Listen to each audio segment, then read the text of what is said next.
언약의 복음 6번째 시간입니다. 모세 언약, 필연적인 실패를 포함한다라는 제목으로 하나님 말씀 증거하겠습니다.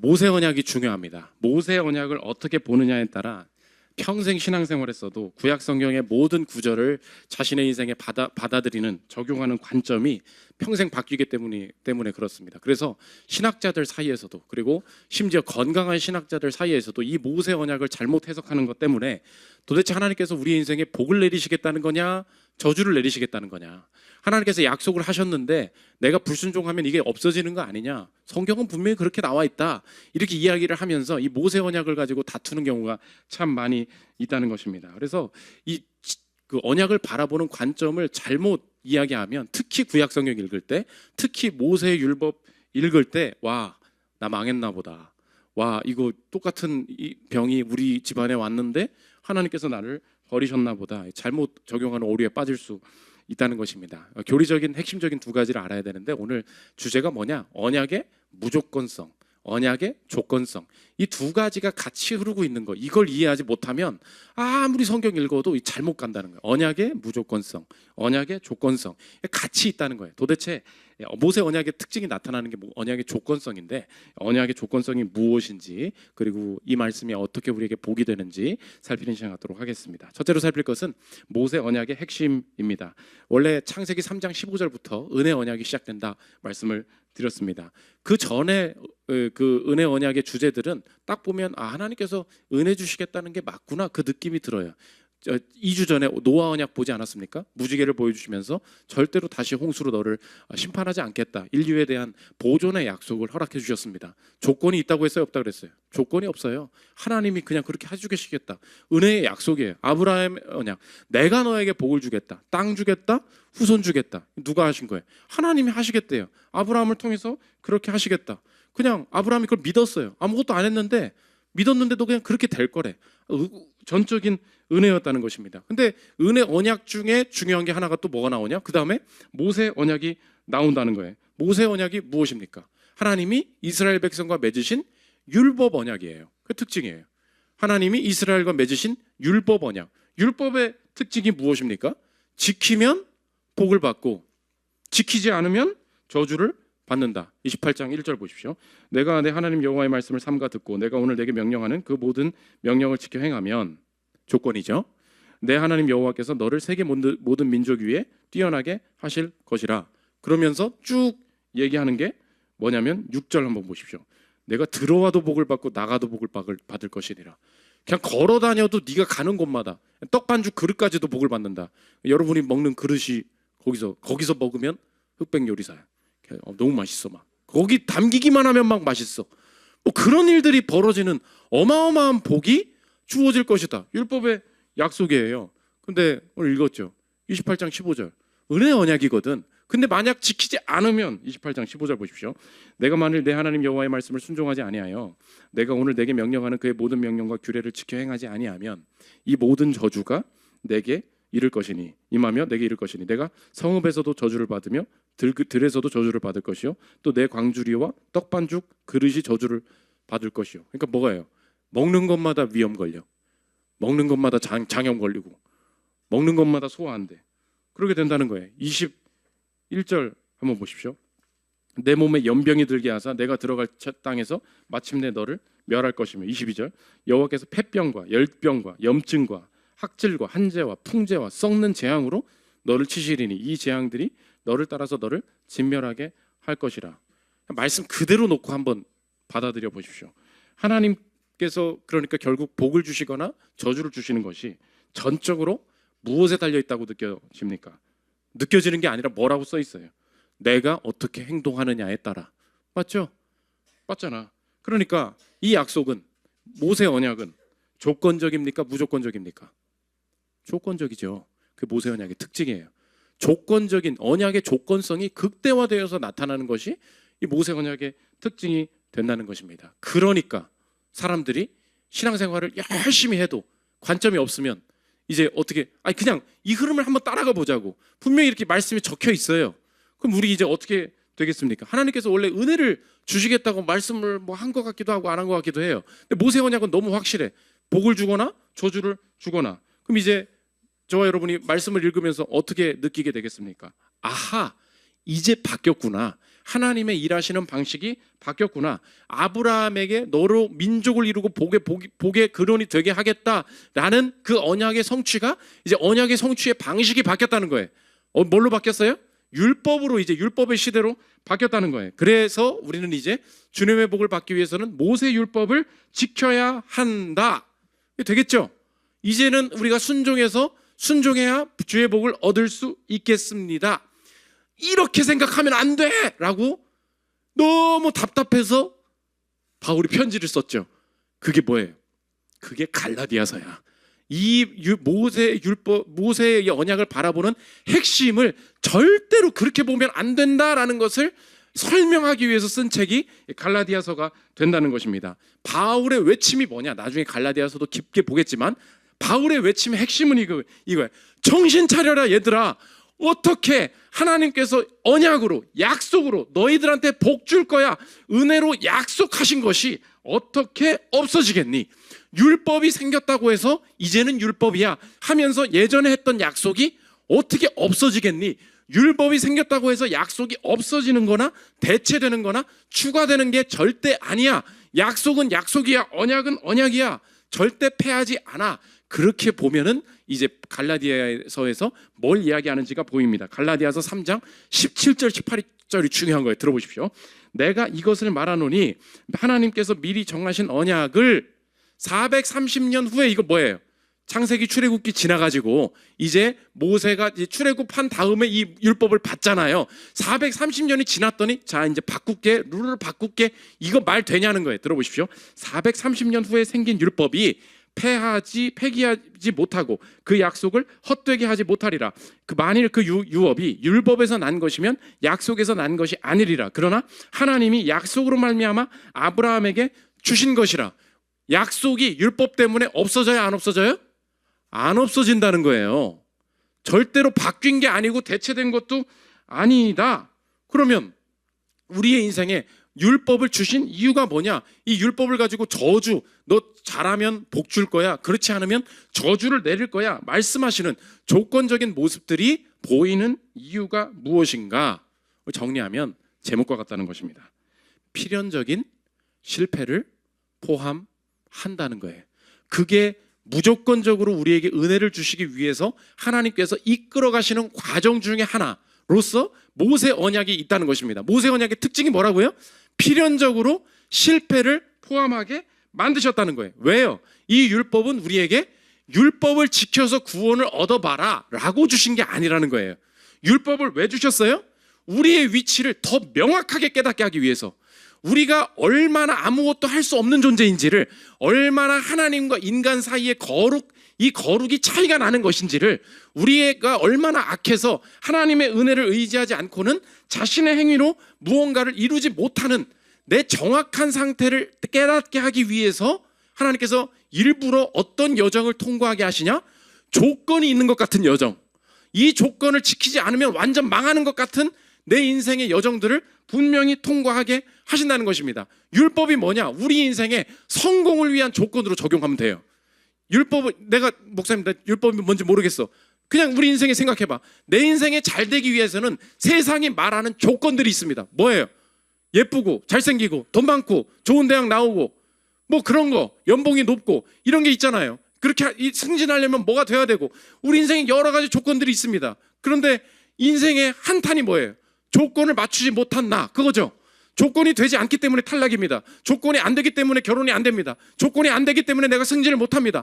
조건 가지고 막 내 인생을 압박을 한다고. 근데 하나님 뭐 하시는 겁니까? 라는 대답에 하나님께서는 언약으로 무조건적으로 나의 인생을 구하기 위해서 조건성을 통과하게 하신대요. 조건이 뭐라고요? 율법을 지켜. 그럼 구원이야. 그럼 복을 줄 거야. 안 지켜? 조건이 안 돼? 너 저주야. 하나님께서 그 안에 두신다는 거예요. 왜요? 율법을 지켜서 구원을 얻어봐가 아니에요. 내 정확한 위치, 난 이것도 안 된 존재는구나, 이것도 못하는구나, 나는 정확히 여기구나. 그러면 점점 이 조건이 막 안 돼요. 그럼 나는 어떻게 되겠어요? 다른 쪽으로. 난 그럼 어떻게 살아야지? 어떻게 살아야지? 내가 살 수 있는 쪽으로 날 밀어간다고. 될 것 같으면 안 움직여요. 이해되십니까? 이 조건에 전혀 나는 이렇게 살다가는 불행이구나, 망했구나, 나를 철저히 깨닫게 하신다고. 그럼 사람이 어떻게 밀려요? 아, 여기서 안 된대, 딴 회사 가야죠. 여기도 나가래. 그럼 어떻게 해요? 점점 밀어. 어디로 가겠어요? 사람이 자기가 살 수 있는 곳으로 간다고. 그게 율법의 역할이라는 거예요. 여기서 살아보라는 게 아니라. 제가 피곤하거나 지치면은 저는 보통 이렇게 두통으로 이게 사람이 옵니다. 그래서 주일 저녁은 타이레놀 먹는 시간이에요. 주일 저녁엔 집에 가면 꼭 하나를 먹어야 돼. 근데 이제 몸이 더 맛이 갔어. 그래서 타이레놀로 안 됩니다. 그래서 타이레놀은 안 돼. 그래서 다른 약품으로 바꿔가지고 제가 좋아하는 편두통 약이 너무 머리 아프면 찾아서 페인 엔젤이라고, 진짜 잘 듣거든. 그게 이제 아세타미노펜 계열이 아니고 이부브루펜 계열이. 아무튼 난 그게 더 잘 맞나 봐요. 그래서 그거 먹으면 맨날 나. 근데 이게 점점 또 내성이 아무리 먹어도 계속 머리가 아픈 거야. 그럼 여러분 어떻게 하겠어요? 아, 죽을라나 보다. 뭐 그게 살아야 될 거 아니야. 살아야 될 거 아니야. 그러니까 사람이 어떻게 한다고요? 이걸로 안 돼. 이걸로 안 돼. 자꾸 그럼 어떻게 한다고? 사는 쪽으로 밀린다고. 그렇잖아요. 그러니까 이게 아닌가? 이게 아닌가? 처음 생각이 든 거예요. 처음. 머리 아프면 약 먹어야지. 그렇잖아요. 근데 계속해서 하다가 하나님이 은혜를 주신 거야. 가을철이 되면 비염이 오지 않습니까? 비염이 심하게 오는 거야. 그래서 이상하다. 근데 코도 막히고 하는데 어느 순간에 우리 가족이 한 분이 말씀을 주시더라고. 이렇게 코가 아프잖아. 코가 막히잖아. 그거 머리랑 연결된 거 아니야? 처음 딴 생각이 난 거예요. 머리 아프면 약 먹어야 돼. 머리 아프면 두통약. 머리 아프면 두통약. 이렇게 살았거든요. 그리고 나서 이비인후과를 갔어요. 뭐라는지 알아? 당신 충동증이야. 그래서 약 먹었거든요. 두통이 사라졌어. 물론 피고는 그대로 있습니다. 비염도 남아있어. 그런데 인생이 꼭 그래요. 하나님께서 어느 인생의 두통과 같은, 왜 이렇게 안 되지? 뭘 해도 안 되지? 막 머리 아프게 하셔. 그럼 여기서 살아보라는 뜻이 아니에요. 이해가 되십니까? 자꾸 밀려. 이 조건도 안 돼, 인생에. 하나님 앞에 이것도 안 돼. 내가 뭐 11조도 해봤고 주일 성수도 해봤고 뭐 그런다고 복이 오는 게 아닌 것 같아. 자꾸 밀어가죠. 어디로 가요? 은혜만 붙들게, 믿음만 붙들게, 내 조건으로 안 됨을 깨닫게 하신다는 것입니다. 그럼 이제 이해되죠? 언약에는, 이 모세 언약을 보면서 느껴지는 게 뭐예요? 언약에는 무조건성도 있는데 무조건성 안에 조건성이 같이 간다고. 왜요? 날 궁극적으로 살리려고. 부모가 얘기합니다. 부모가 날 사랑한다. 무조건적이에요? 조건적이에요? 무조건적이죠. 근데 어느 날 갑자기 말하죠. 이번에 수학 100점 못 맞으면 너 뒤질 줄 알아? 저녁밥 없을 줄 알아? 너 유학 안 보내줄 줄 알아? 뭐가 갑자기 나오죠. 그럼 뭐예요? 갑자기 이 엄마가 미쳤나? 이 엄마가 조건으로 바뀌었어. 엄마 나 사랑 안 하는 거야? 이렇게 얘기 안 하죠. 근데 엄마가 또 조건을 겁니다. 자꾸 그렇게 들이대, 자꾸 그렇게 반항해. 아주 그냥 밥도 안 줄 줄 알아? 방도 나가버려. 막 갑자기 그래요. 조건이 더 심해져. 그럼 느껴지는 게 뭡니까? 그때 생각을 잘해야 된다고. 우리 엄마는 내가 잘못 만났구만. 이렇게 하면 안 된다고요. 조건성이 무조건적이죠? 무조건적으로 이 자녀 살릴 거야. 근데 이 자녀를 바른 길로 걷기 위해서 갑자기 뭘 걸어요? 조건을 걸어. 이해되시죠? 그러면 이거 읽을 때, 구약 성경 읽을 때마다 우리 덜덜 떨면서 갑자기 폐병이라고 했는데 폐병이야. 망했나 보다. 이렇게 보면 안 된다는 거예요. 이해되시겠어요? 하나님께서 우리 인생에 막 조건을 거셔. 무슨 뜻이에요? 이렇게 해봐라. 그러니까 우리 인생에 깨닫게 하시는 게 뭐냐? 갈급함과 비참함이 동시에 커지게 만드세요. 갈급함은 뭐예요? 인생에 좋은 게 보이죠? 와, 이런 복이 있구나. 이렇게 살 수도 있구나. 이렇게 잘 사는 사람들도 있구나. 막 이런 걸 막 포기하세요. 막 뭔가 좋은 게 있구나. 근데 동시에 깨닫게 하시는 게 뭐예요? 비참해. 돈도 없고 실력도 없고 아무것도 없는 것도 처절하게 경험하게 하세요. 그럼 뭐예요? 야, 이 망할 놈의 세상, 돈 열심히 벌어야지. 이렇게 가는 게 아니라니까. 하나님께서 완전히 극단을 보여주시면서 난 도저히 여기로 갈 수 없어요. 그때에 다른 길 찾게 만드시는 거.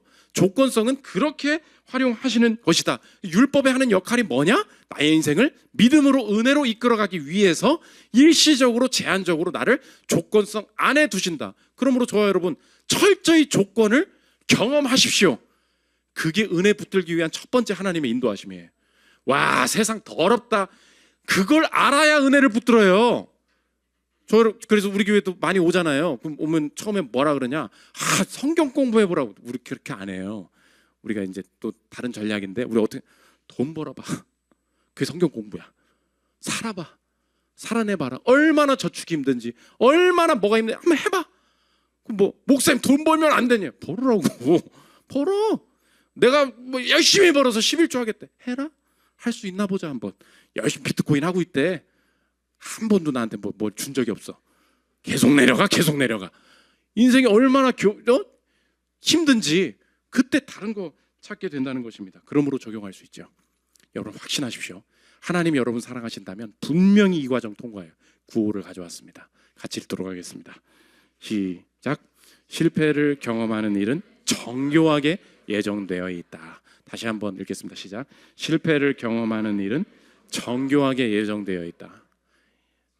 목사님 이게 무슨 저주입니까? 아니 절대로 그렇지 않아. 주님이 근원적으로 내 인생 그분의 언약만으로 살리시기 위해서 내 인생 철저하게, 그러나 절대 우연이 아닙니다. 여러분 각자의 실패가 있죠. 나한테 이것만 안 해주셨으면 내가 진짜 잘 될 것 같은데 그렇지 않아요. 절대 우연이 아닙니다. 그런데 어떤 가정이나 어떤 사람이 어떤 시기에 특정한 실패를 경험하게 하시는 것, 내가 그때 목사님 판단을 잘못해서 그래요. 그럼 인생이 얼마나 아깝습니까? 우리가 견고하게 확신해야 될 게 뭐냐? 우리 인생에 내 자녀가 됐든 부모가 되었든 내가 어느 순간에 어느 영역에서 와 우리 가정은 이것만 아니면 괜찮을 것 같은데 어떤 특정한 영역에서 실패를 경험하게 하세요. 근데 그게 뭐래요? 정교하게 예정된 일이래요. 왜 하필 요때? 왜 하필 이때? 이런 일이?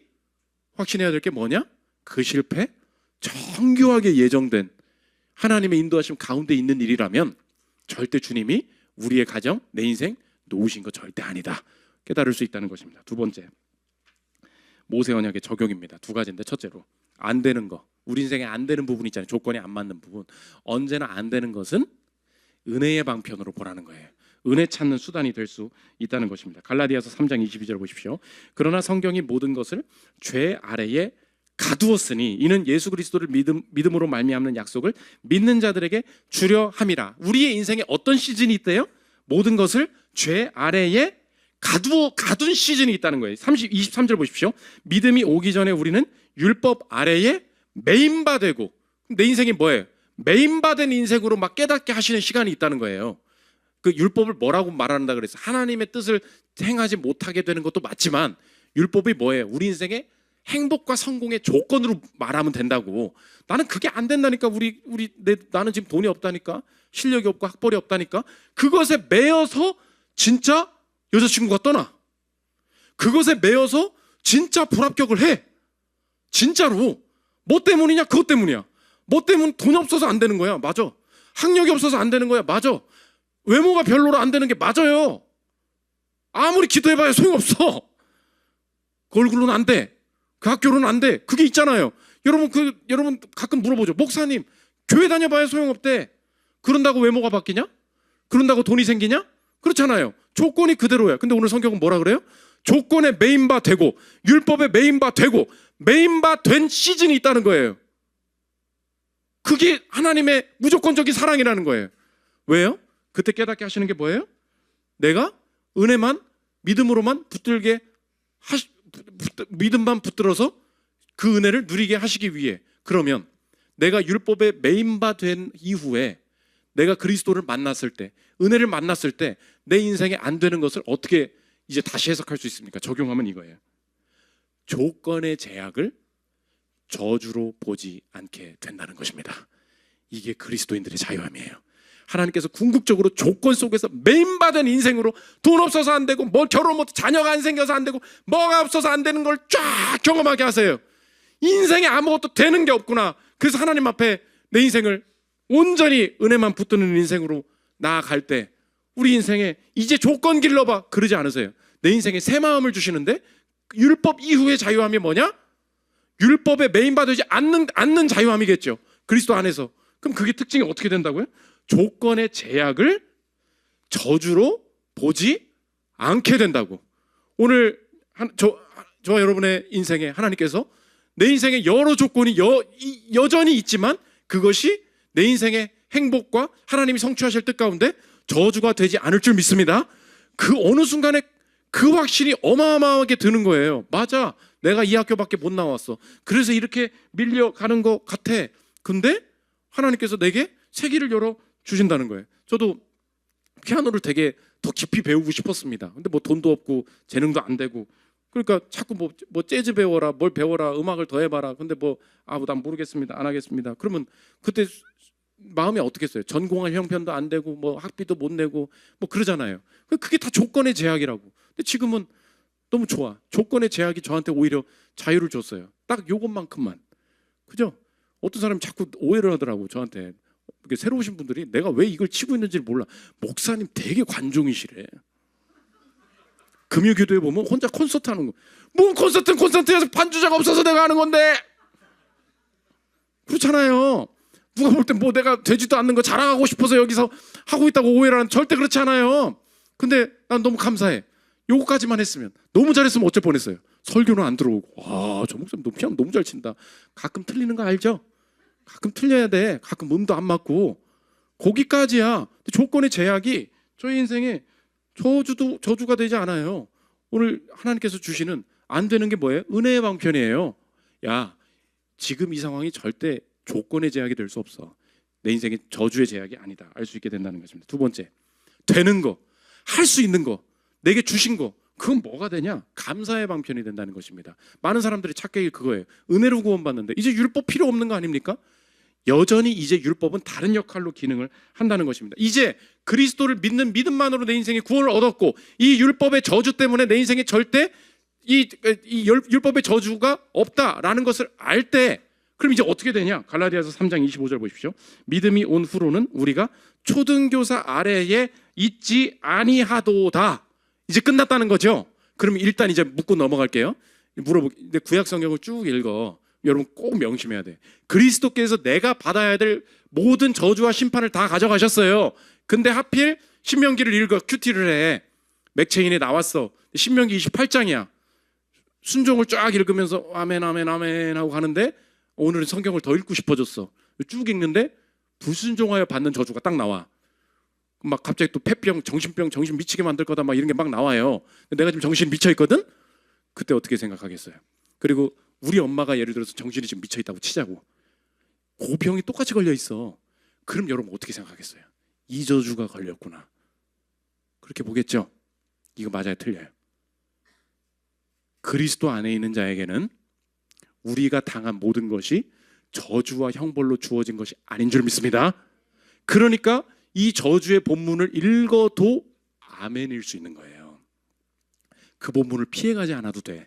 맞습니다, 주님. 저는 이 저주를 다 당해야 마땅한 불순종의 자녀였습니다.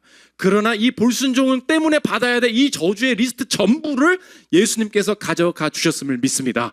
그런데 그것과 그 목록과 똑같은 폐병이 있고, 그 목록과 똑같은 정신병이 있고, 그 목록과 똑같은 가난과 저주처럼 보이는 이 일이 있다는 것은 이제 다시 보겠습니다. 조건의 제약이 절대 저주가 되지 않음을 알기에, 내게 허락하신 이 조건이 안 되는 상황은 하나님께서 내 인생의 뜻을 이루시기 위한 그 방편일 뿐이요, 내 인생의 제한이 되지 않을 줄 믿습니다. 그래서 어떤 상황이 그 어디나 하늘나라, 내 인생의 모든 조건들을 선용할 수 있는, 왜냐하면 이 안에는 저주와 사망의 요소들이 전혀 없음을 알기 때문에 오늘을 받아들일 수 있게 된다는 것입니다. 그러면 내가 이제 더 이상 초등교사 아래에 있지 않다. 그럼 나 인생은 뭐래요? 26절 보십시오. 너희가 다 믿음으로 말미암아 그리스도 예수 안에서 하나님의 아들이 되었으니 누구든지 그리스도와 합하기 위하여 세례를 받는 자는 그리스도로 옷 입었느니라. 이제는 어떻게 살아야 하는가 할 때, 이제 율법은 어떤 기능을 해요? 감사로 그분의 뜻을 디테일하게 따르고 싶은 역할로 한다고. 율법은 읽어봐야 소용없어. 이제 큐티 안 해도 돼. 하나님께서 그 저주는 다 가져가셨대. 그렇구나, 아멘. 이렇게 살지 않는다는 거예요. 이런 저주에서 날 건지셨대요. 내게 복을 주시기로 작정하셨대요. 그럼 내 인생에 새로운 동기부여는 뭐예요? 내 모든 환경이 하나님이 행하시기에 전혀 부족함이 없는 내 인생의 무대요 세팅이라면 내가 이제 뭐 하고 싶어요? 뭔가 대사를 치고 싶을 거 아니야. 뭔가 시도해보고 싶을 거 아니에요. 뭐 어떻게 하겠어요? 그분의 뜻대로 어떻게 해야 내가 복을 얻을 수 있는, 어떻게 해야 내 인생이 더 즐거워지는 거예요? 주님 조언 좀 해주세요. 뭘 어떻게 하면 될까요? 더 디테일하게 그분의 복을 누리고 싶어지죠? 그럼 뭘로 가겠어요? 다시 율법으로 가는 거야. 그래서 율법과 사랑은 하나예요. 정말로 내가 은혜 받았음을 알잖아요. 정말로 그분이 내게 복 주실 유일한 분이라는 확신이 있잖아요. 그러면 절대로 내 마음대로 살 수 없어요. 복 받는 길이 뭔지를 알기 때문에. 그러면 내가 저주받을까 봐 순종하는 거예요? 아니에요. 이 길을 열어주신 것에 대한 감사와 기쁨으로 어떻게 하면 더 그분의 뜻을 알아갈 수 있는가? 무엇이 더 그분의 마음에 합한 행동인가?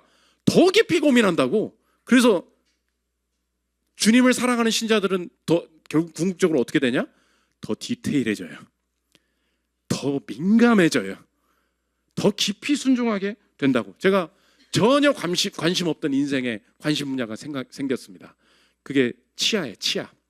맨날 건강 얘기만 하고 있지. 이제 점점 늙어간다는 뜻이죠. 옛날에 있다는 거. 나는 원래 이가 안 좋아. 저희 집이 다 이가 안 좋거든요. 원래 이가 안 좋아. 팍 닦아서. 근데 처음으로 알게 된 거야. 치실이 그렇게 중요하대. 치실이. 하다가 원래 습관이 안 되잖아요. 이게 뭐 맨날 이런 이상한 짓 하고 있냐, 뭐 이런 거 언제 뽑냐, 이거 그렇잖아요. 근데 어느 순간에 이게 습관이 된 거예요. 습관이. 그래서 맨날 이렇게 하는데 뭐가 진짜 나와. 난 진짜 열심히 닦았거든. 근데 막 고기 덩어리가 막 계속 나와요. 야, 이게 뭔 더러움이냐. 그래가지고 그러다 보니까 너무 치실질을 하고 싶어지는 거야. 치실을 한 번 하잖아요. 절대 못 끊습니다. 그 중독이야 그거. 뭐가 있는 것 같아. 막 계속 막 쑤셔 계속. 근데 적당히 하면 되잖아요. 인생이 묘해. 이 재미를 알잖아요. 거기서 멈추질 않아. 근데 지난주에 알았잖아요. 치간 칫솔이 또 그렇게 좋으네. 정말 중요한 건 치간 칫솔이래요. 잇몸을 닦는 거. 확 넣어서 닦는데 치실을 끝냈거든. 또 나와. 그래서 우리 집 이제 난리 났어. 이제 워터픽까지 사자고 막 난리가 났어. 여러분 한번 보십시오. 어떤 한 곳에 와, 이게 성과나는 방법이구나. 이게 주님 주신 이게 생명의 길이구나. 이게 알잖아요. 진짜인 걸 알았을 때 특징이 뭐냐? 디테일로 들어가. 여러분 하나님 사랑의 디테일이 있어요? 어떻게 하면 예배 드릴 때 은혜 받는지 나만의 방식이 있습니까? 내가 은혜 받는 자리가 있거든. 이상한 새신자가 앉아있으면 짜증나죠? 그게 나쁜 게 아니에요. 내가 은혜 받을 수 있는 그게 더 디테일해지는 거야. 나는 여기 앉을 거야. 나는 이렇게 기도할 거야. 난 기도 시간은 사수해야 돼. 뭐 그거 하면 막 굉장히 신경질이 나. 왜요? 난 디테일이거든. 맨날 흑백요리사만 보지 말고 그 보면서 느껴야죠. 안성재 미쳤구나. 왜요? 요리에 미치니까 디테일이지잖아요. 그 맛을 다 감별하잖아. 그게 뭔데? 나 요리 사랑하는 거거든. 하나님에 대한 디테일함이 있습니까? 요 타이밍. 이때 내가 성질 내는 거 하나님 절대 원하시는 거 아니지. 요때 기도하는 거, 이때 내 인생이 다르게 행동하는 거 하나님께서 원하시는 거지. 그 디테일로 나아가는 거예요. 그래서 남은 이 내가 되는 여력이 되는 모든 부분에서 내가 어떻게 되냐, 감사로 훨씬 더 디테일하게 순종하게 된다는 것입니다. 마지막 세 번째, 모세 언약의 성취자입니다. 오늘 가장 큰 교리적인 특징이 뭐라 그랬어요? 언약의 무조건성. 그 안에 조건성으로 보인다. 오늘 모세 언약이 그냥 두 개를 뚝 던져놔. 처음에 뭐라 그래? 너 마음을 곧게 하지 마. 너 말이야, 네가 마음을 곧게 하면 안 된다고. 신명기 10장 6절 보십시오. 그러므로 너희는 마음에 할례를 행하고 다시는 목을 곧게 하지 말라. 너 순종해.